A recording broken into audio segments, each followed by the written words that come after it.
Selamat datang dan kembali lagi di channel Bicara Saja. Thailand terguncang, bukan karena bencana alam, tapi karena skandal besar yang menyeret institusi keagamaan paling dihormati di negeri Gajah Putih. Namanya Wilawan Amsawat, usianya 35 tahun. Wajahnya tak asing di media sosial, tapi kini ia dikenal bukan karena popularitas, melainkan karena skema pemerasan seksual terbesar yang pernah tercatat di negeri itu. Belasan biksu, termasuk beberapa tokoh senior dari berbagai wihara, jatuh ke perangkapnya. Foto dan video vulgar mereka tersebar diam-diam, jadi alat tekanan dan berubah jadi uang hingga mencapai 193 miliar rupiah. Apa yang sebenarnya terjadi? Bagaimana bisa seorang perempuan tunggal melumpuhkan 9 biksu sekaligus? Dan bagaimana publik Thailand merespons saat kesucian jubah-jubah itu mulai ternoda? Inilah kisah lengkapnya di balik jubah suci. Bangkok, Thailand, musim panas 2024. Kota tampak tak banyak berubah. Deretan kendaraan masih merambat pelan di tengah terik. Kuil-kuil suci masih berdiri anggun dan ramai dikunjungi turis.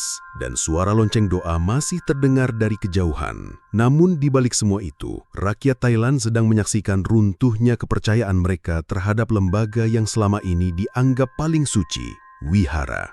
Dulu, suara lonceng dari Wat Silapet membawa kedamaian ke hati umat. Tapi sekarang, setiap dentangnya seperti gema dari kebusukan yang selama ini disembunyikan di balik jubah para biksu. Begitulah Somchai membuka tulisannya yang viral dan menyebar cepat di media sosial. Tulisan itu bukan hanya opini, tapi rangkuman dari 2 skandal besar yang mengguncangkan jantung spiritual Thailand. Kasus pertama muncul tahun 2022.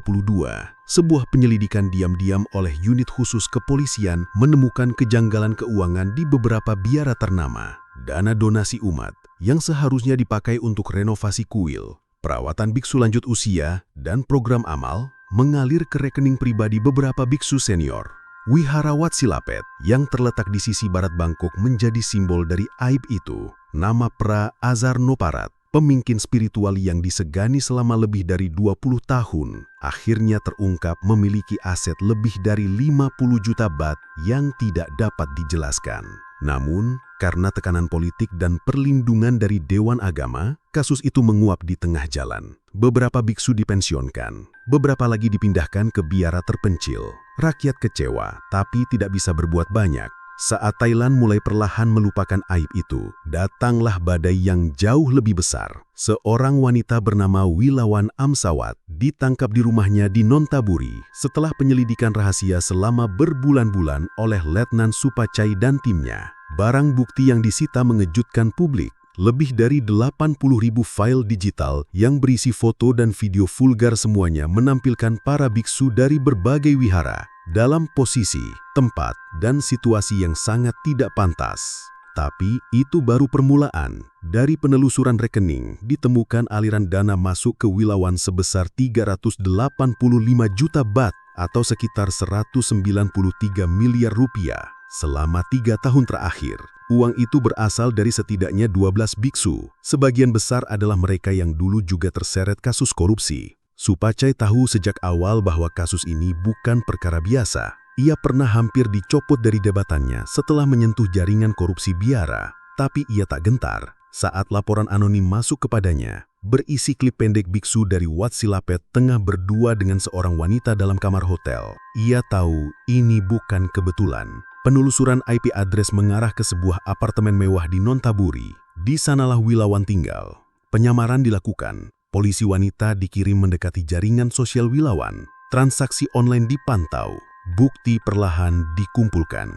Ia bukan pekerja seks, bukan artis, bukan pula aktivis. Wilawan adalah mantan asisten rumah tangga seorang mantan biksu yang pernah keluar jalur. Ia belajar tentang dunia wihara dari dekat, tentang celahnya, tentang hasrat tersembunyi para biksu, dan tentang ketakutan mereka pada aib.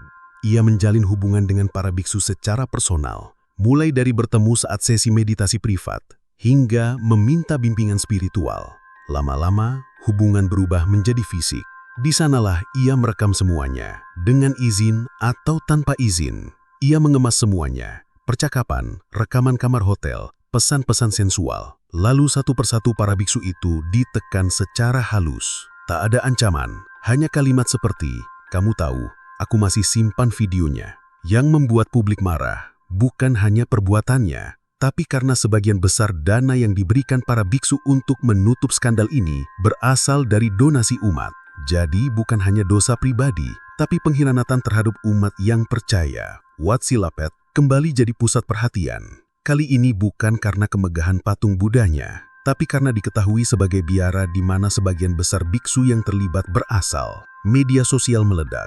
Tag-tag seperti biara tercemar dan Wilawan Gate menjadi trending. Para umat mulai meninggalkan wihara. Bahkan beberapa membakar jubah mereka sebagai simbol penolakan.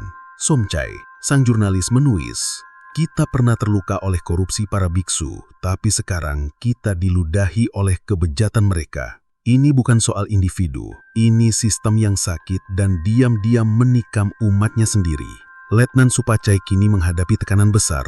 Ada desakan dari pihak elit agama untuk menutup kasus ini secara internal. Tapi ia tahu jika dibiarkan, biara-biara di Thailand hanya akan menjadi panggung sandiwara moral yang penuh kemunafikan. Sementara Wilawan, ia masih bungkam. Di ruang interogasi, ia hanya berkata satu kalimat saat ditanya motivasinya. "Mereka yang memakai jubah itu lebih kotor dari saya. Saya hanya memegang cermin." Wilawan Amsawat, wanita di balik 80.000 file aib para biksu. Di balik tembok putih apartemen 3 lantai di kawasan elit, seorang wanita bernama Wilawan Amsawat hidup dalam keheningan yang penuh rahasia. Bagi tetangga-tetangganya, dia hanya dikenal sebagai perempuan lajang yang jarang bersosialisasi, lebih sering menerima tamu pria yang berpakaian aneh, sebagian berjubah oranye, sebagian berpakaian sipil, namun bersandal jepit khas biarawan. Tak ada yang menyangka bahwa di dalam apartemen itulah tersembunyi salah satu koleksi aib digital paling sensasional dalam sejarah keagamaan Thailand. Nama aslinya tak pernah muncul di media hingga saat penangkapannya. Ia lahir di Provinsi Chai Hapum, wilayah timur laut Thailand, dari keluarga petani miskin. Ayahnya meninggal saat ia berusia 7 tahun. Ibunya menikah lagi dengan pria yang dikenal ringan tangan. Saat berusia 17 tahun, Wilawan kabur ke Bangkok dan bekerja sebagai asisten rumah tangga di wihara kecil di kawasan Dindaeng. Disinilah ia pertama kali berinteraksi langsung dengan kehidupan para biksu. Ia melihat dua sisi. Satu yang ditampilkan kepada publik, suci, sabar, spiritual. Dan sisi satunya yang jarang diketahui, keluhan duniawi, ketergantungan pada materi, dan bisikan-bisikan hasrat yang muncul saat malam tiba. Wilawan mengenang malam ketika ia pertama kali disuruh membersihkan ruang meditasi pribadi seorang biksu muda. Ia masih berusia 19 tahun. Di dalam ruangan itu, ia menemukan majalah dewasa, sebotol minuman keras, dan rokok yang masih menyala. Ia tak berkata apa-apa, tapi malam itu jadi titik balik. Saat itu aku sadar, tak semua yang berjubah itu bersih, bahkan beberapa jauh lebih kotor dari orang biasa, katanya dalam berita interogasi yang bocor ke media. 2 tahun kemudian, ia pindah kerja ke rumah seorang mantan biksu yang telah keluar dari biara dan menjadi motivator spiritual di Bangkok. Dari sana, ia belajar teknologi, cara merekam rahasia tanpa terlihat, cara menyimpan file secara terenkripsi, hingga cara mengaburkan identitas digital. Sebuah investasi jangka panjang, entah sengaja atau tidak. Tahun 2020, saat pandemi membuat banyak biara tutup sementara, Wilawan mulai menjalankan rencana gilanya. Ia membuat akun media sosial dengan identitas palsu. Nang Wila, seorang perempuan urban yang sedang mencari bimbingan spiritual karena mengalami kebingungan hidup. Ia mulai bergabung dalam forum meditasi daring, menghubungi biksu-biksu terkenal di YouTube dan TikTok yang rutin membimbing umat secara online. Dengan wajah manis dan suara lembut, ia meminta waktu untuk konseling pribadi dan banyak yang mengiyakan. Di antara mereka, ada Praajaran Kitty, biksu dari wihara Wat Silapet yang sudah memiliki ribuan pengikut daring. Wilawan menyusup ke sesi privatnya, dan dari sana, pertemuan demi pertemuan berlanjut ke dunia nyata. Berbeda dari stereotip pelakor atau penipu cinta biasa, Wilawan tak pernah memulai dengan ajakan vulgar. Ia membangun koneksi psikologis, menawarkan empati, bahkan berpura-pura menjadi murid spiritual yang bergantung pada sang biksu. Setelah biksu menunjukkan celah, entah berupa pujian berlebihan, isyarat ketertarikan, atau pertemuan yang melewati batas, barulah Wilawan menekan gas.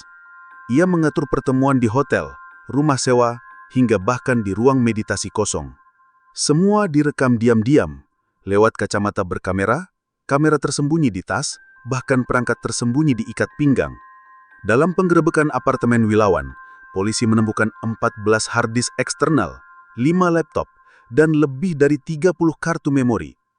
Saat dihitung oleh tim forensik digital, ditemukan lebih dari 80.000 file, terdiri dari 12.000 foto eksplisit, 6.000 video berdurasi 1 hingga 15 menit, dan sisanya berupa pesan teks, rekaman suara, serta bukti transfer dana.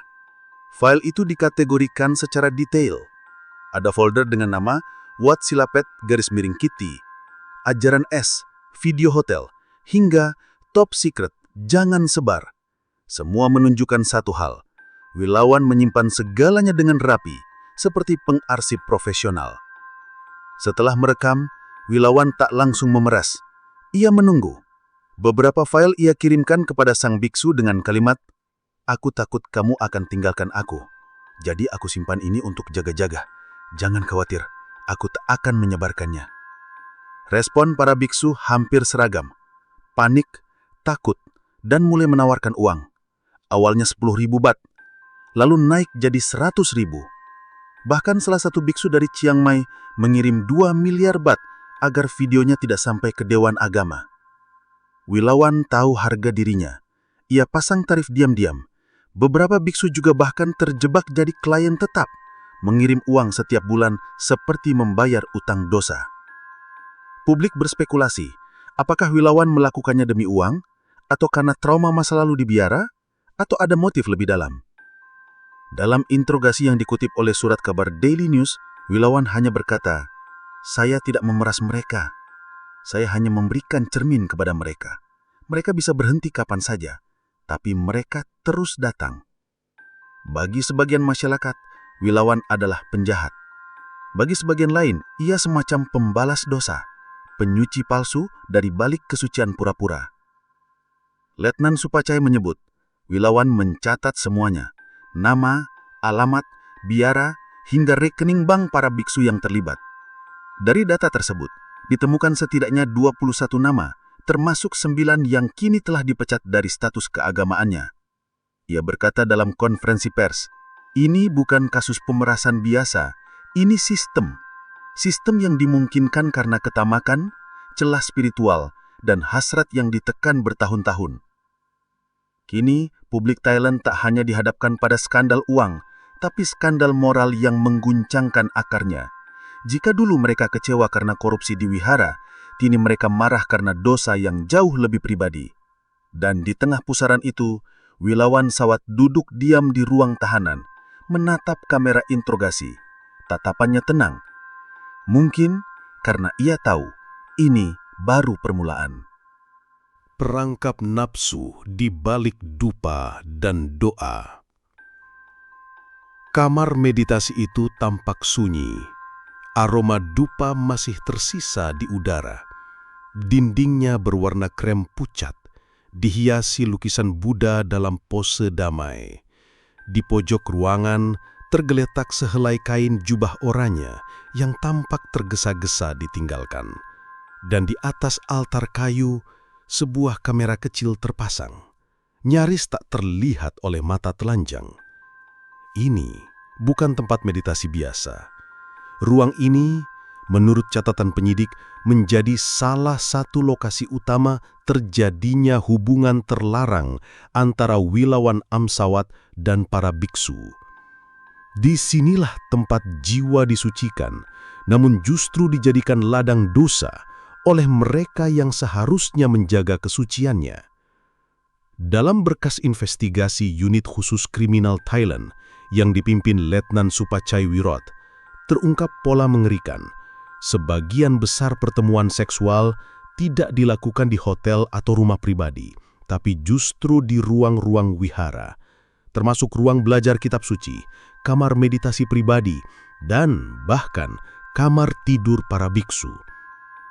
Dalam salah satu rekaman berdurasi 11 menit yang diamankan polisi, terlihat jelas seorang biksu senior dari Wihara Wat Silapet sedang membuka jubahnya dengan gugup, sementara Wilawan tersenyum di depannya. Yang lebih mengejutkan, berdasarkan metadata file, lokasi video itu adalah ruang Samadhi 3. Ruang yang selama ini dilarang diakses kecuali untuk meditasi tingkat lanjut. Somchai Tirakun, wartawan investigasi dari Matichon Weekly, menggambarkannya dalam artikelnya.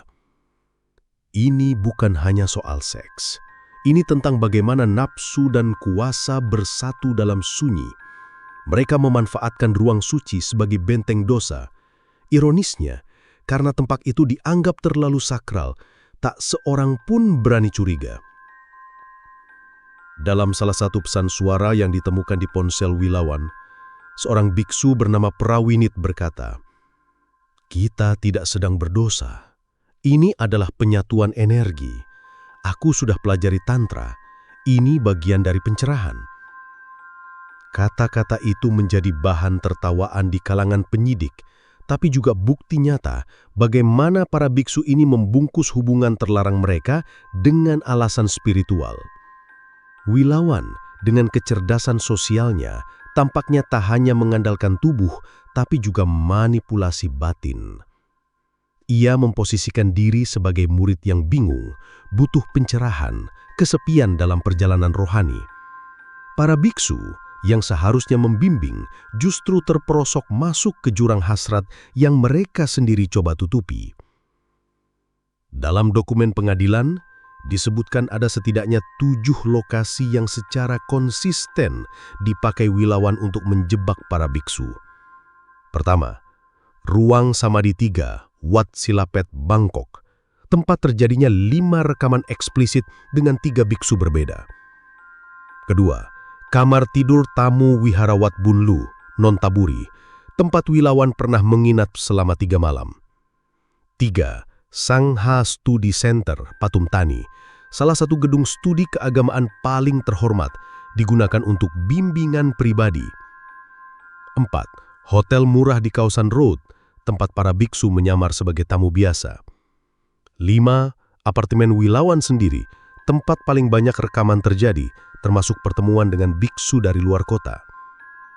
6. Ruang meditasi malam di Wihara Wat Suti, hanya digunakan pada pukul 2 sampai 4 dini hari saat tidak ada kegiatan. 7.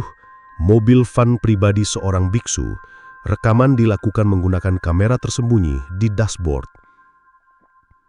Wilawan dikenal bukan hanya cerdas secara emosional, tapi juga disiplin secara teknis. Ia memberi kode warna pada setiap file. Oranye untuk biksu aktif, biru untuk biksu yang sudah tidak berjubah, ungu untuk biksu senior atau pengurus wihara, hijau untuk biksu luar kota atau luar negeri. Dalam satu sesi interogasi, Letnan Supachai bahkan menyebut Wilawan seperti arsitek profesional dunia bawah karena tidak ada file yang disimpan sembarangan. Setiap file diberi nama. WTS, Kitty, Room 3, CCTV, Main Angle, .mp4. Artinya, Wat Silapet, Biksu Kitty, Ruang Meditasi 3, Sudut Utama Rekaman. Banyak yang bertanya, mengapa para biksu ini begitu mudah dipermainkan? Bukankah mereka memiliki disiplin spiritual tinggi? Dalam rekaman wawancara, beberapa biksu yang kini sudah diturunkan jabatannya mengakui bahwa mereka merasa tak berdaya. Bukan karena cinta, tapi karena aib. Mereka tahu apa yang mereka lakukan salah. Tapi begitu rekaman dikirim oleh Wilawan, mereka panik. Beberapa bahkan mencoba menyuap polisi agar kasus tidak diproses. Ada yang mengaku terus mencoba kabur ke Laos atau Myanmar, tapi karena data mereka sudah masuk daftar merah Interpol Thailand, upaya pelarian digagalkan. Dalam konferensi pers di markas polisi Bangkok, Letnan Supachai berkata, apa yang dilakukan Wilawan tidak bisa dibenarkan, tapi lebih mengerikan adalah bagaimana ruang suci bisa dipakai sebagai tempat hubungan seksual. Ini bukan hanya kejahatan, tapi penghinaan terhadap nilai spiritual Thailand. Dari Chiang Mai hingga Phuket, banyak umat meninggalkan wihara. Sumbangan menurun drastis. Beberapa orang tua menarik anak-anaknya dari kelas Dharma.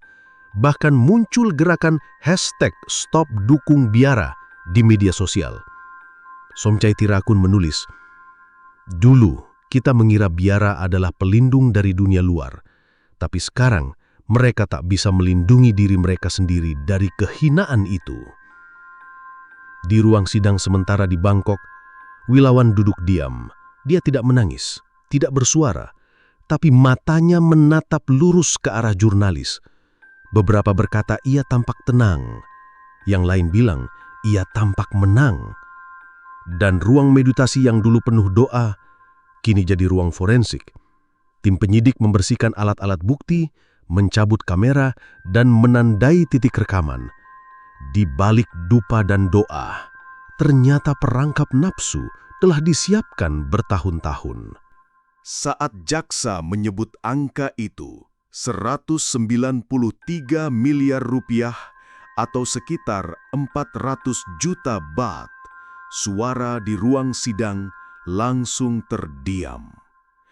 Angka itu bukan jumlah sumbangan dari umat, bukan pula hasil pengelolaan yayasan wihara, melainkan hasil dari pemerasan sistematis, dokumentasi hubungan seksual, dan ancaman kebocoran aib para biksu.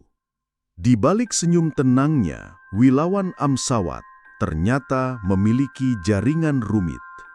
Uang-uang itu tak pernah ditransfer langsung ke rekening pribadinya. Ia bekerja menggunakan perantara, perusahaan cangkang, bahkan yayasan fiktif keagamaan. Berdasarkan laporan penyidik, berikut tarif pemerasan rata-rata yang diminta Wilawan per rekaman. Biksu biasa, 1-2 juta baht. Biksu kepala wihara, 3-5 juta baht.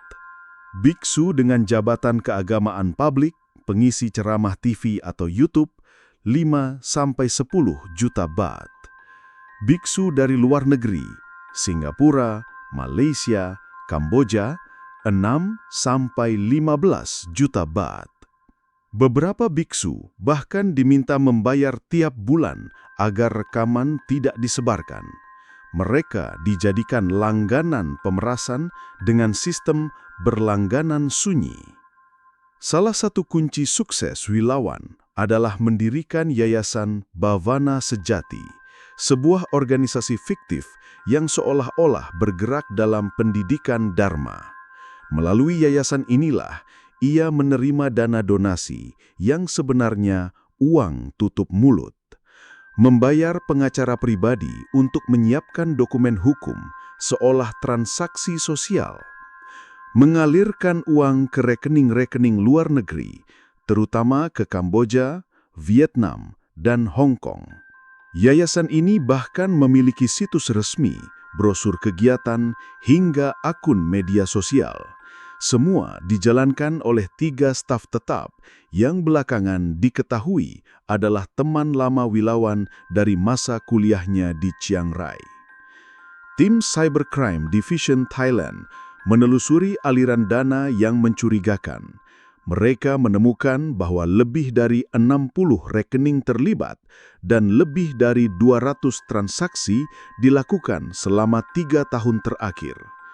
Beberapa aliran dana besar mencakup ke sebuah perusahaan properti kecil di Phnom Penh, Kamboja, 43 juta baht, ke lembaga studi meditasi modern di Singapura, 21 juta baht, ke sebuah klub kesehatan wanita di Taiwan, 15 juta baht.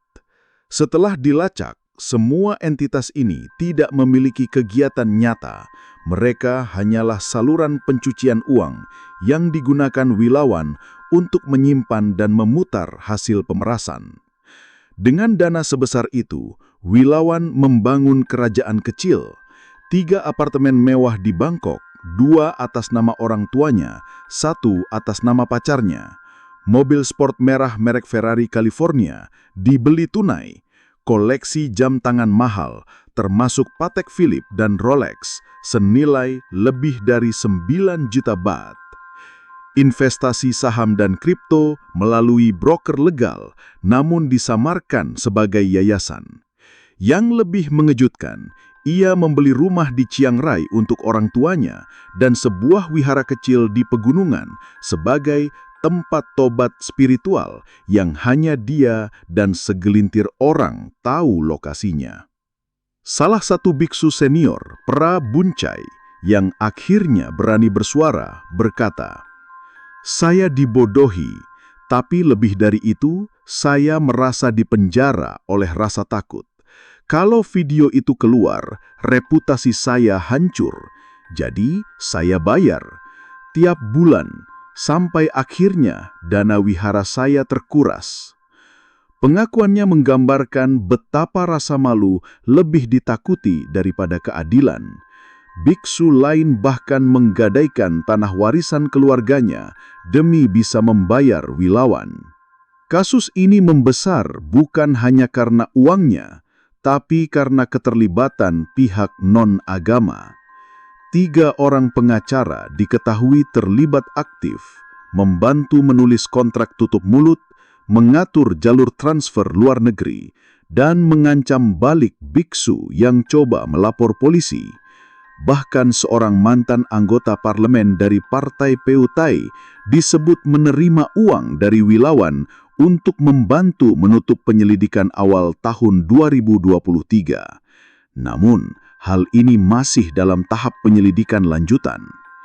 Saat jumlah uang 193 miliar rupiah diumumkan, masyarakat Thailand meledak. Hashtag uang dosa menjadi trending topik selama 2 minggu. Wihara-wihara besar mulai diperiksa ulang. Bahkan ada petisi agar semua transaksi sumbangan keagamaan diatur ketat oleh negara. Beberapa aktivis menyuarakan, kalau agama bisa jadi ladang bisnis gelap, maka negara harus turun tangan. Ini bukan sekedar kasus pribadi, ini sistem yang rusak. Dalam wawancara eksklusif yang bocor ke media, Wilawan berkata, "Mereka pikir saya cuma pelacur, tapi mereka lupa saya lebih pintar dari mereka semua. Saya tidak memaksa siapapun, mereka datang sendiri." Kata-kata itu memancing amarah umat Buddha konservatif, tapi sebagian netizen justru menyalahkan para biksu. Saat rumah mewah Wilawan disita, warga sekitar bertepuk tangan, tapi kasus ini jauh dari selesai. Pemeriksaan terhadap transaksi uang terus berlangsung, dan para biksu yang kini malu, tersingkir, dan kehilangan status hanya bisa menunduk di balik tirai biara. Uang dosa bukan hanya membeli kesenangan, tapi juga membangun benteng kebohongan. Dan kini, benteng itu mulai runtuh satu persatu. Chiang Rai, Thailand Utara. Sebuah rumah panggung sederhana berdiri di kaki pegunungan Doi Tung. Disinilah Wilawan Amsawat dilahirkan 32 tahun lalu. Bukan dari keluarga kaya, bukan pula dari keluarga penjahat. Ayahnya adalah tukang kayu yang sering dipanggil membuat altar wihara. Ibunya penjual bunga untuk sesaji. Mereka taat, sederhana, dan dikenal tak pernah bicara kasar. Namun dari rumah penuh dupa itulah, seorang perempuan tumbuh menyimpan luka dan dendam yang kemudian meledak dalam cara yang tak bisa ditebak siapapun. Wilawan kecil adalah anak pendiam. Ia jarang bermain dengan teman, lebih sering duduk membaca di teras rumah atau membantu ibunya menata bunga di kantong plastik. Tapi sesuatu terjadi saat ia berusia 10 tahun. Biksu kepala dari wihara lokal, seorang pria sepuh, kerap datang ke rumah. Awalnya hanya untuk membeli bunga atau memesan meja doa. Namun lambat laun, ia mulai meminta Wilawan ikut membantu di wihara. Ibunya bangga, mengira anaknya akan dekat dengan ajaran Buddha. Tapi apa yang terjadi justru meninggalkan bekas kelam. Dalam kesaksian yang baru dibuka di pengadilan Chiang Rai pada Juni 2024, Wilawan menangis sambil berkata, Saya dilecehkan oleh dia, oleh 2 biksu lain. Dan saya tidak berani cerita karena ibu percaya mereka orang suci. Saat lulus SMA, Wilawan kabur ke Bangkok dengan modal Rp300.000 dan sebuah koper kecil. Ia diterima sebagai pelayan di restoran kecil, lalu menjadi asisten di salon kecantikan. Tapi kecantikannya membuatnya cepat naik level. Seorang pelanggan VIP memperkenalkannya pada dunia modeling freelance. Dari sana, Wilawan mulai masuk dunia hostess bar dan akhirnya VIP escort. Tapi berbeda dari gadis lain yang hanya mencari uang cepat, Wilawan diam-diam mencatat nama-nama kliennya. Ia tahu siapa saja dari mereka yang berjubah, berpakaian suci, tapi meminta layanan paling menjijikan. Mereka semua munafik, ujarnya dalam wawancara rahasia. Titik balik hidupnya datang saat bertemu seorang klien.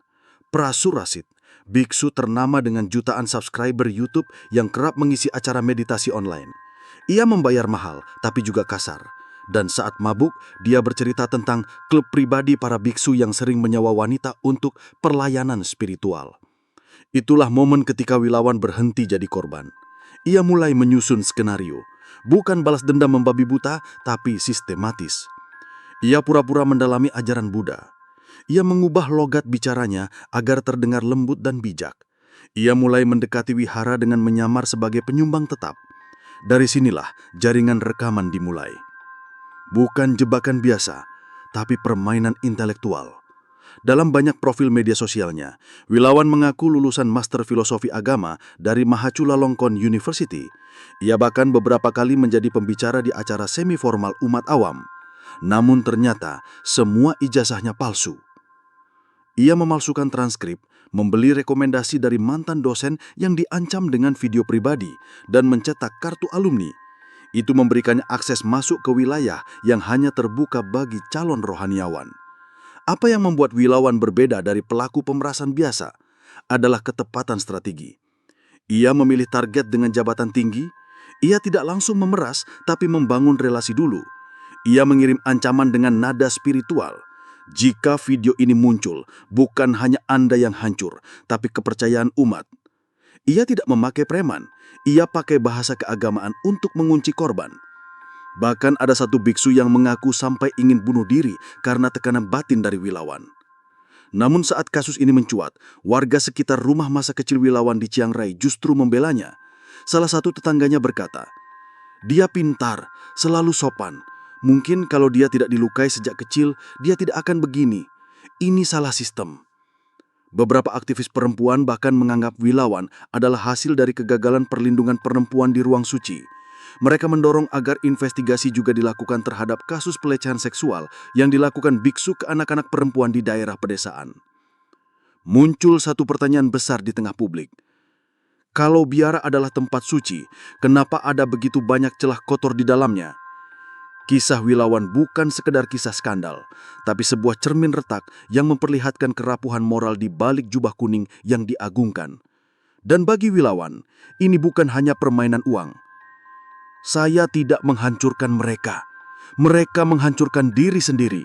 Saya hanya memegang cermin. Di balik layar sidang, Wilawan duduk tenang, wajahnya tanpa riasan. Tak ada tangis, tak ada rasa malu. Hanya satu kalimat yang ia ucapkan sebelum keluar ruangan. Saya tidak suci, tapi saya juga bukan pembohong terbesar di ruangan ini. Kebenaran bukan hanya soal hukum, tapi soal siapa yang lebih dulu berani membuka masker. Di tengah keramaian wisata rohani dan seminar Dharma, suasana wihara terbesar kedua di ibu kota mendadak berubah jadi medan perang batin.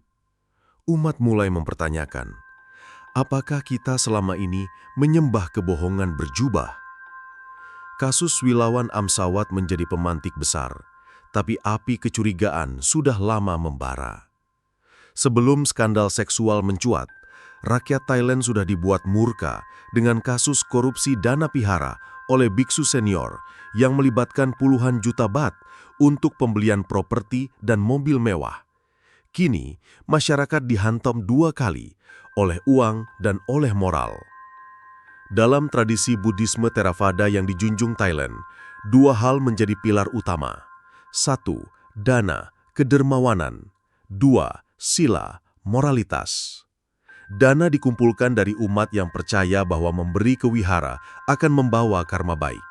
Tapi bagaimana jika dana itu digunakan membeli kondominium mewah? Sila dijunjung oleh para biksu yang seharusnya hidup sederhana, menjauhi duniawi. Tapi bagaimana jika mereka malah terlibat dalam seks berbayar, kemudian diperas karena menyimpan video mesum?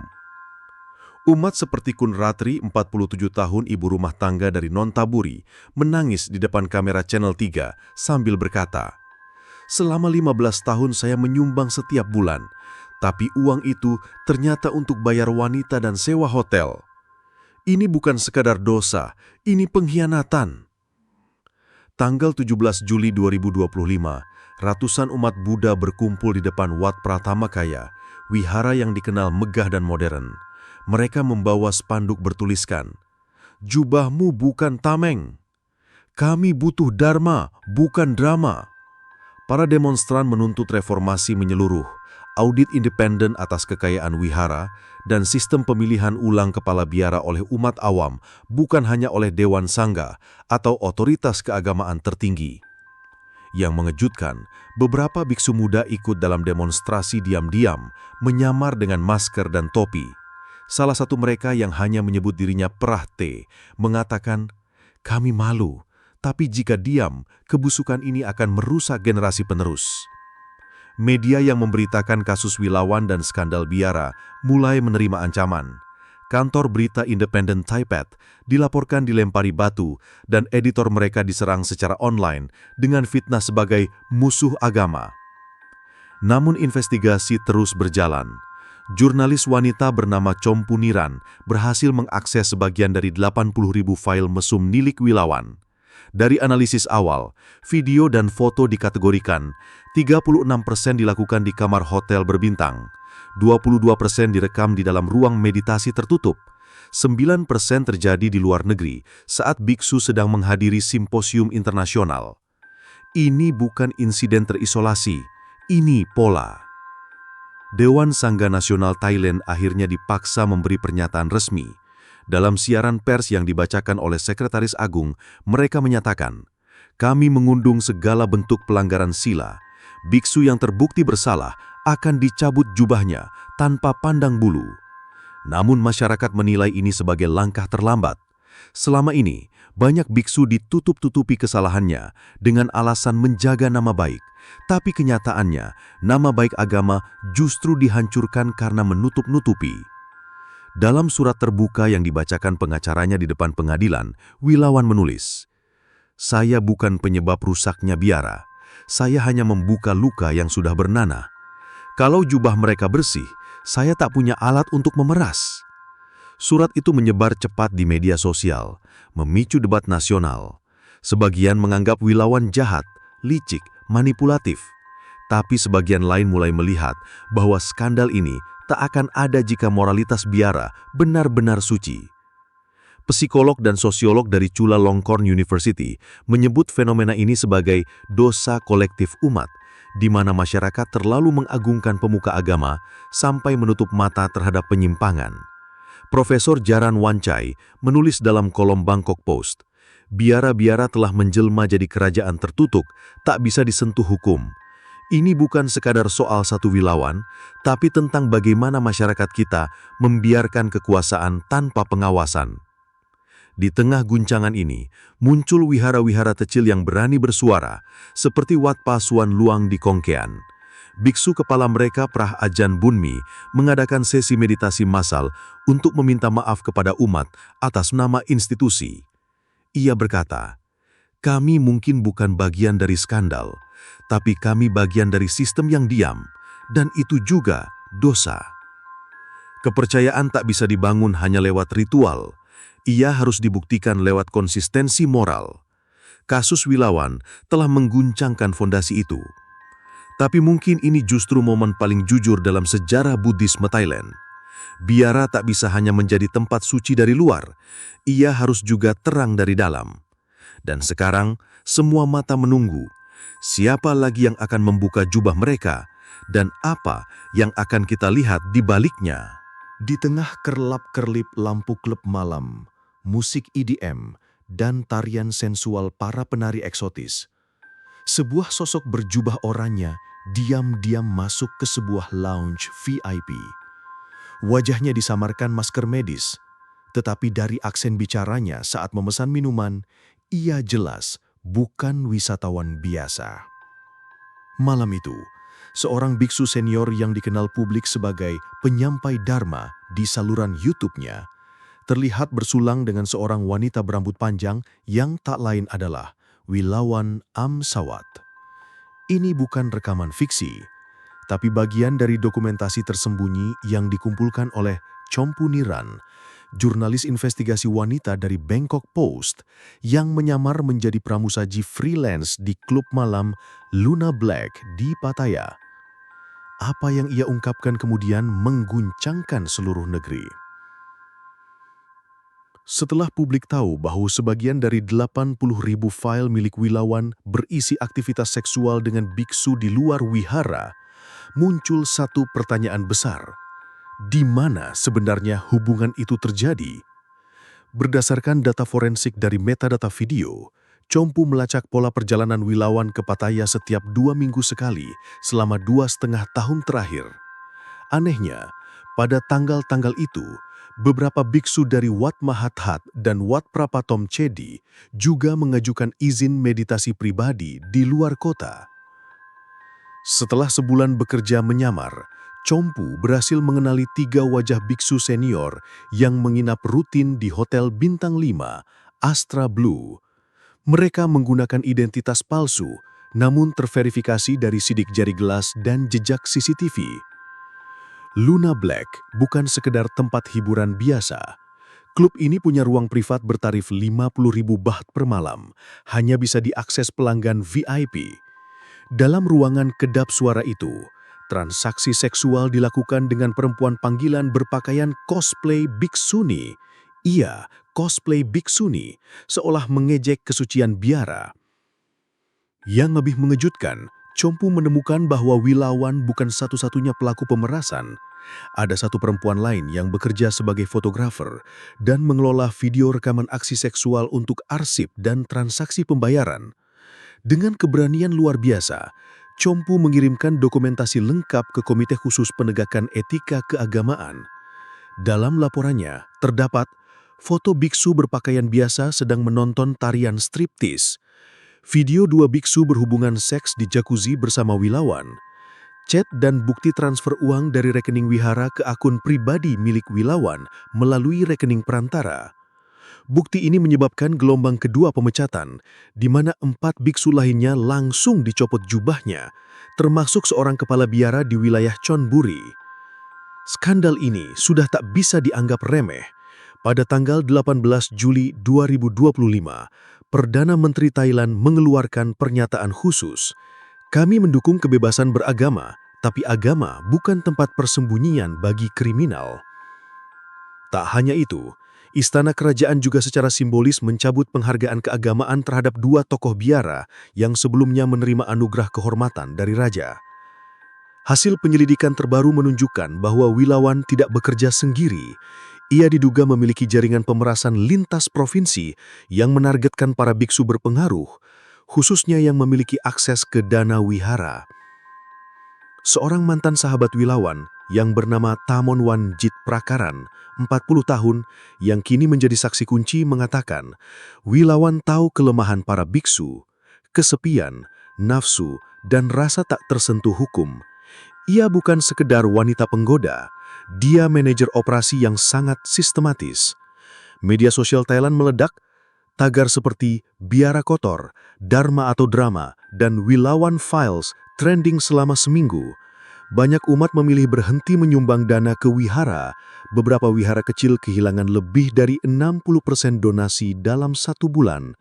Sebagian umat mulai mengalihkan dana mereka ke komunitas rohani independen, seperti kelompok meditasi di Chiang Mai yang dipimpin oleh biksu muda yang secara terbuka mengutuk skandal ini.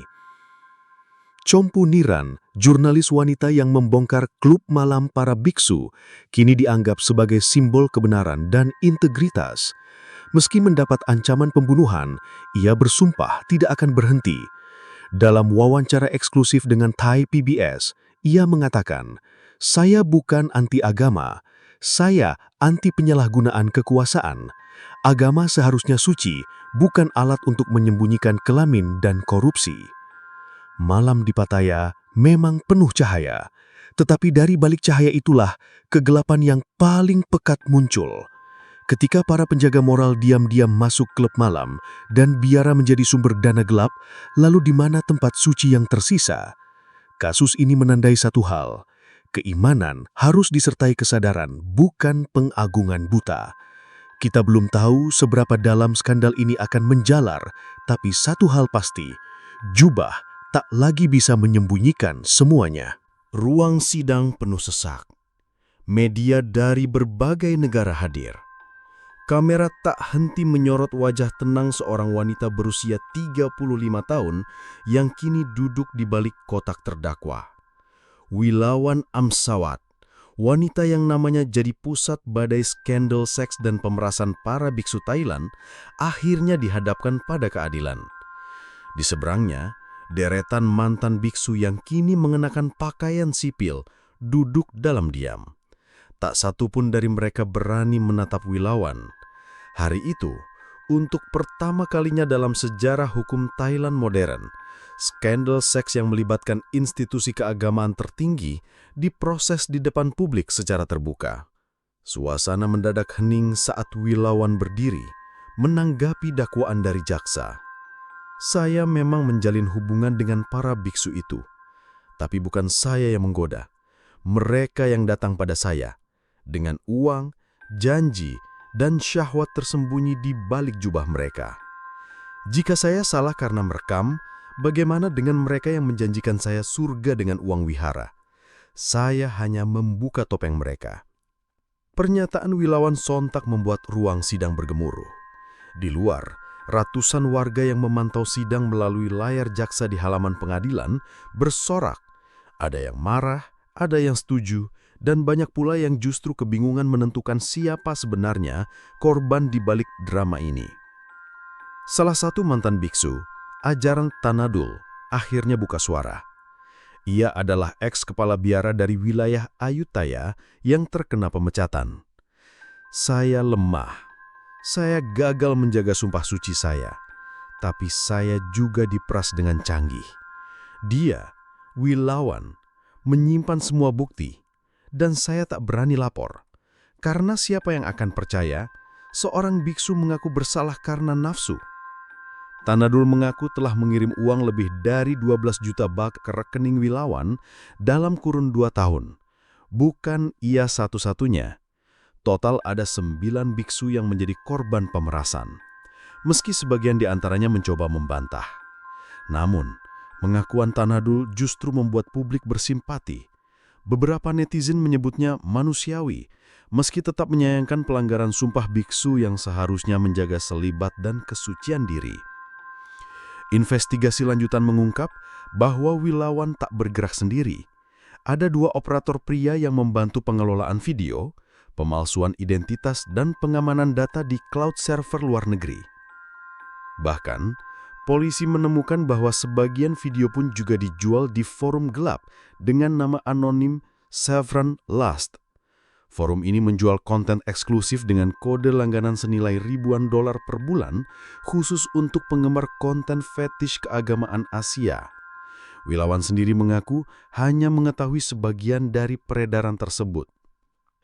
Pada 9 Agustus 2025, Wilawan Amsawat divonis 12 tahun penjara untuk pemerasan, 5 tahun untuk pencucian uang, 3 tahun untuk kepemilikan barang hasil kejahatan, dan denda total sebesar 20 juta baht.